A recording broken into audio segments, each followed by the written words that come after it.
ಚಂದಮಾಮ, ನಮ್ಮಮ್ಮ ನಿನ್ ಮೇಲೆ ಆಣೆ ಮಾಡಿ ಹೇಳಿದ್ಲು, ಅವಳು ಯಾವತ್ತೂ ಸುಳ್ಳು ಹೇಳ್ದವಳಲ್ಲ. ನೀನು ಕೇಳಿದ್ನೆಲ್ಲ ಕೊಡ್ತೀಯಂತೆ. ನನಗೆ ಅಪ್ಪ ಅಮ್ಮ ಇಬ್ರು ಬೇಕು. ಅವ್ರನ್ನ ಎಲ್ಲಿ ಬಚ್ಚಿಟ್ಟಿದ್ಯಾ? ನಮ್ಮ ಮನೆಗೆ ಕಳಿಸ್ಕೊಡು ಚಂದಮಾಮ.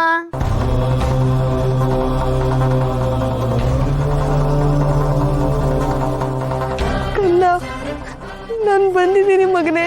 ನೀನ್ ಕಳ್ಸಿಲ್ಲ ಅಂದ್ರೆ ನಾನು ಊಟನೇ ಮಾಡಲ್ಲ. ಮಾಡಿಸ್ತೀನಿ ಕಂದ. ನನಗೆ ತುಂಬಾ ಹಶ್ವಾಗ್ತಾ ಇದೆ. ನಮ್ಮ ಅಮ್ಮನ್ ಕಳಿಸ್ಕೊಡು ಮಾಮ. ನಾನು ಬಂದಿದ್ದೀನಿ ಕಂದ, ನಿನ್ ಬಿಟ್ಟು ಎಲ್ಲಿಗೂ ಹೋಗಲ್ಲ. ನನಗ್ ನಮ್ಮಮ್ಮ ಬೇಕು. ನೀವು ನನ್ನ ಜೀವ ಮಗನೇ. ನಾನು ನಿನಗೆ ಊಟ ಮಾಡಿಸ್ತೀನಿ.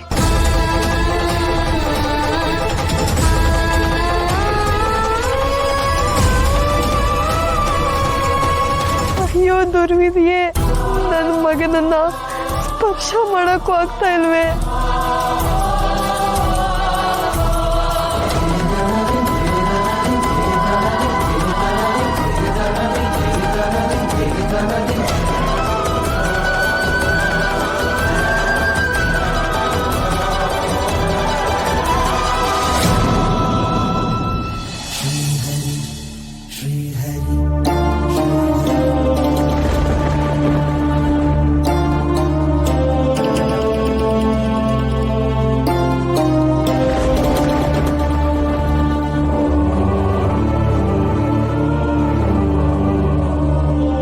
ರಾಘವೇಂದ್ರರೇ, ಗುರುಗಳೇ, ಮಗುವಿನ ಆರ್ತನಾದ ಕೇಳಿಸುತ್ತಿಲ್ಲವೇ?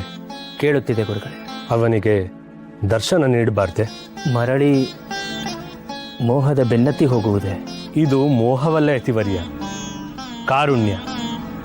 ನೊಂದವರ ಕಣ್ಣೀರು ಒರೆಸುವುದು ಯತಿಧರ್ಮ. ಅವನ ತಾಯಿ ಅವನಿಗೆ ಚಂದ್ರನ ಮೇಲೆ ಒಂದು ನಂಬಿಕೆಯನ್ನು ಹುಟ್ಟು ಹಾಕಿದ್ದಾಳೆ. ಅದು ಸುಳ್ಳಾಗಿ ಬಿಟ್ಟರೆ ಅವನ ಎಳೆಯ ಮನಸ್ಸಿನ ಮೇಲೆ ದೀರ್ಘಕಾಲ ನಕಾರಾತ್ಮಕವಾದ ಪರಿಣಾಮ ಬೀರುತ್ತದೆ. ಹಾಗಾಗಬಾರದು ಅಲ್ಲವೇ? ಗುರುಚಿತ್ತ.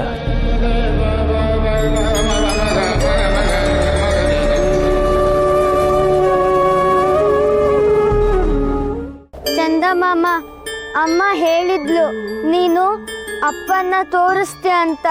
ನೀನ್ ಅಮ್ಮನ್ನೂ ತೋರಿಸ್ಲಿಲ್ಲ, ಅಪ್ಪನ್ನೂ ತೋರಿಸ್ಲಿಲ್ಲ.